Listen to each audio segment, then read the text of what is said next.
महाशिवरात्रि पूजा।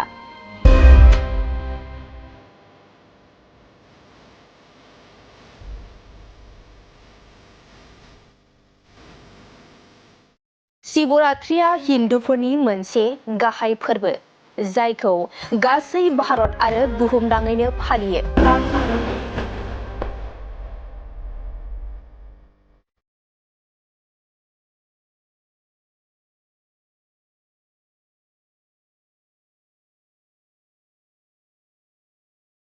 गुबैयै शिव हिन्दुफोरा महाशिवरात्रिखौ फालियो।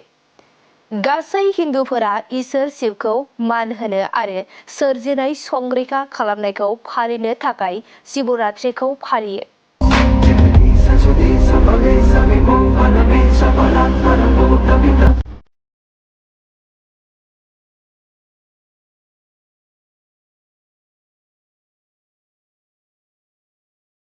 बे शिवरात्रियाव गासै हिन्दुफोरा इसोर शिवनाव बोर बियोब्ला जाफुंसार जायो होनना फोथायो।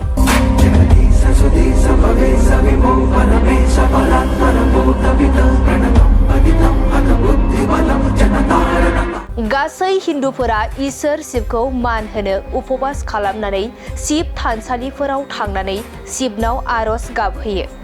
फोथायनाय दंदि इसोर शिवआ बे मोनायाव सोरजिनाय संरैखाथि आरो फोजोबस्रांनायनि मुलुगनां मोसानायखौ दिन्थिफुङो, जायखौ तांडव बुंनाय जायो। आरो खोमसिनि सायाव सोरांनि देरहानायखौ फालिनो थाखाय फोथायनाय जायोदि इसोर शिवआ बे मोनायाव मिथियै आरो अहंकारनि रायखस त्रिपुरासुरखौ फेजेनदोंमोन।